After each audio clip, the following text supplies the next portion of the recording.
муҳаммад ғазолӣ бузургии касби омӯзгорро чунин васф намудааст: шарафмандтарин касб омӯзгорист, зеро он ақлу дилро тарбия мекунад.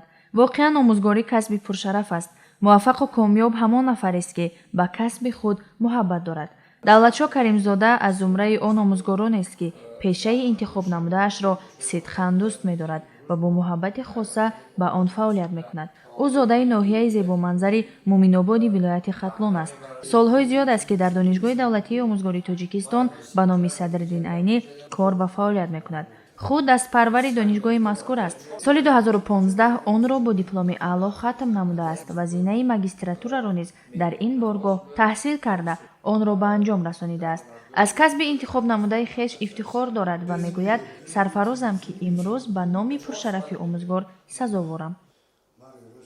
имрӯз дар тоҷикистони соҳиби истиқлоли мо пешвои муаззами миллат дар сиёсати худ маорифро дар ҷои аввал гузоштааст. соли 2025 бо пешниҳоди пешвои муаззами миллат қонуни ҷумҳурии Тоҷикистон дар бораи мақоми омӯзгор қабул гардид ки ин аз он шаҳодат медиҳад ки мақоми омӯзгор дар назди ҷомеа боз ҳам баландтар мешавад.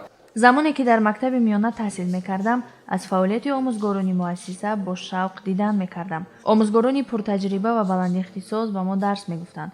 аллакай аз ҳамон давра муҳаббат ба касби пурифтихори омӯзгорӣ дар дилам маъбо гирифта буд ва ҳамин шавқу рағбати овони хурдсолӣ буд ки роҳ пеш гирифтам ба донишгоҳи давлатии омӯзгории Тоҷикистон ба номи Садриддин Айнӣ ва нозикиҳои ин касби пуршарафро аз худ кардам, мегӯяд Давлатшоҳ Каримзода. зери дастгириву дарси омӯзгорони ботаҷриба таҳсилро ба итмом расонидааст ва имрӯз дар паҳлӯи устодони хеш фаъолият дорад. Давлатшоҳ Каримзода дастпарвари донишгоҳ аст. аз замони донишҷӯяш бисёр донишҷӯи фаъол буд. дар ҳама корҳои ҷамъиятии донишгоҳ фаъолияти хуб нишон медод. натиҷаи ҳамин буд ки баъд аз хатми магистратура раисаи донишгоҳ чунин ҷавони болаёқатро ба вазифаи раиси созмони ҷавонон баъдтар мудири бахши тарбия қабул карданд. самти дигари фаъолияти Давлатшоҳ Каримзода ҳамин буд ки дар ҳама чорабиниҳои сиёсиву фарҳангие ки дар донишгоҳ ва берун аз донишгоҳ баргузор мегашт, Давлатшоҳ пешоҳанг буд. ва махсусан як чизро қайд кардан лозим аст ки Давлатшоҳ Каримзода аз зумраи ҷавононе мебошанд ки дар сиёсати татбиқи ҷавонони кишвар нақши муҳим дорад. шавре ки асосгузори сулҳу ваҳдати миллӣ, пешвои миллат муҳтарам ҷаноби олӣ Эмомалӣ Раҳмон таъкид мекунанд ки барои баранбардоштани тарбияи маънавии ҷавонон пеш аз ҳама тарбияи онҳо, ҷалби онҳо ба мақоми роҳбарӣ яке аз ҳадафҳои асосии стратегияи ҷумҳурии Тоҷикистон маҳсуб меёбад. ба гуфтаи устодони донишгоҳи давлатии омӯзгории Тоҷикистон ба номи Садриддин Айнӣ, Давлатшоҳ Каримзода ҳанӯз аз солҳои донишҷӯии худ ҷавони фаъол ва масъулиятшинос буд. дар ҳама корҳои ҷамъиятии донишгоҳ фаъолона ширкат мекард. донишу малака, масъулиятшиносӣ ва одобу ахлоқи ҳамидаи инсонии ӯ буд ки пас аз хатми донишгоҳи давлатии омӯзгории Тоҷикистон ба номи Садриддин Айнӣ ӯро дар худи донишгоҳи мазкур ба кор ҷалб намуданд. аввалин қадамҳои фаъолияти кории худро соли 2016 ба ҳайси сармутахассиси шуъбаи фарҳанги донишгоҳи давлатии омӯзгории Тоҷикистон ба номи Садриддин Айнӣ оғоз намудааст ва то ба имрӯз дар вазифаҳои гуногун аз ҷумла ассистенти кафедраи сиёсатшиносӣ, роҳбари намояндагии ташкилоти ҷамъиятии ҷавонон, мудири шуъбаи кор бо ҷавонони донишгоҳ ва дигар вазифаҳо кор ва фаъолият намудааст. бо ҷавонону донишҷӯёни фаъоли донишгоҳ пайваста ҳамкорӣ дошта, онҳоро барои иштирок дар озмуну чорабиниҳо роҳнамоӣ мекунад. устод Каримзода Давлатшоҳ аз зумраи устодоне мебошанд ки дар ҷодаи худ муваффақ, серталош ва бениҳоят заҳматкаш мебошанд ва онҳо дар ҳамон соҳае ки худашон фаъолият мекунанд ҳамеша муваффақиятҳои назаррасиро ноил шуданд. аз ҷумла замоне ки устод мудири шуъбаи ҷавонони донишгоҳ буданд, онҳо дар ҳамин самти худ бениҳоят талошҳои зиёд карданд ва ба ҳар як ҷавон ва ҳар як донишҷӯ кӯмак мекарданд ки онҳо истеъдодҳои худро боз ҳам талқин диҳанд. устод Каримзода давлатшо дар ҳар як озмуни чӣ дохили донишгоҳӣ ва чӣ ҷумҳуриявӣ ба ҳар як донишҷӯ кӯмаки худро мерасонданд ва инчунин дар тайёр намудани онҳо ба ин озмунҳо ва инчунин рӯҳия бахшидан ба онҳо хеле заҳматҳои бузург карданд. Шахсан манро устод ягона шахсе буданд ки дар ҳама озмунҳо рӯҳия мебахшиданд ва инчунин барои тайёр шудан ба ин озмун ё ин ки чӣ гуна дар он иштирок кардан ҳамеша роҳнамоӣ мекарданд. имрӯз давлатшоҳ каримзода вазифаи сардори шуъбаи тарбияи донишгоҳи давлатии омӯзгории тоҷикистон ба номи Садриддин Айниро бар уҳда дорад.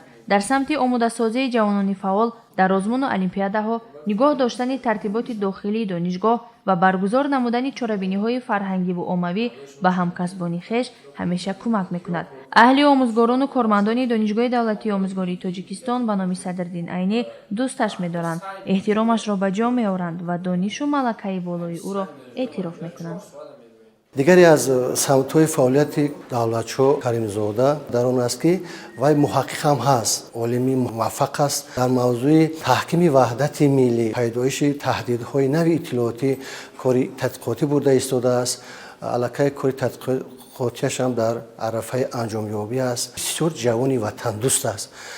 аз ҳамин ҳисоб вай дар байни коллективи устодону омӯзгорон ва махсусан донишҷӯён як мақому манзилати хос доранд. бо бовари комил гуфта метавонем ки роҳи ояндаи ин ҷавон ҳамеша равшан аст. давлатшоҳ каримзода ҷавони ватандӯсту ватанпарвар аст. ҳамеша бар он мекӯшад ки дар обод гардонидани гӯшаву канори ватани нозанин саҳмгузор бошад. муҳаббату эҳтироми шогирдонашро дида аз касбаш дучанд ифтихор мекунад. ба касби худ содиқ аст. ҳар субҳ чун ба кор меоям, фазои орому сурури шаҳри нозанинро дида дучанд ифтихор мекунам ки зодаи даврони истиқлоли ватан ҳастам ва озодона дар маркази кишвар шаҳри Душанбе кору фаъолият мекунам. донишгоҳи давлатии омӯзгории тоҷикистон нахуст муассисаи олии таълимии кишвар аст ки дар омода кардани мутахассисони сатҳи баланди омӯзгорӣ мақом ёки мавқеи хоссаи худро дорад. имрӯз роҳбарияти донишгоҳ барои дар амал татбиқ намудани дастуру супоришҳои ҳукумати ҷумҳурии тоҷикистон, вазорати маориф ва илми ҷумҳурии тоҷикистон, роҳбарияти шаҳри Душанбе ва дигар сохторҳои марбута тамоми тадбирҳои заруриро андешида истодааст ки ин аз он шаҳодат медиҳад ки мо бояд ҷавононро барои илмомӯхтан, иштирок дар озмунҳои ҷумҳуриявӣ, иштирок дар озмунҳои сатҳи байналмилалӣ ва барҳам бардоштани парчами Тоҷикистон саҳми муносиби худро гузоранд. воқеан омӯзгорӣ пешаи пурифтихор аст. хӯрамо нафарест ки аз мактаби бузурги омӯзгор баҳра бардоштааст. ҳар нафаре ки дар дилхоҳ соҳа муваффақ аст, бо заҳмати омӯзгор ба ҷомеа ворид гардидааст. бузурге фармудааст: омӯзгор муҳандиси рӯҳи инсон аст ва роҳнамои аслӣ дар зиндагист, зеро ояндаи дурахшони миллат аз синфхона оғоз меёбад.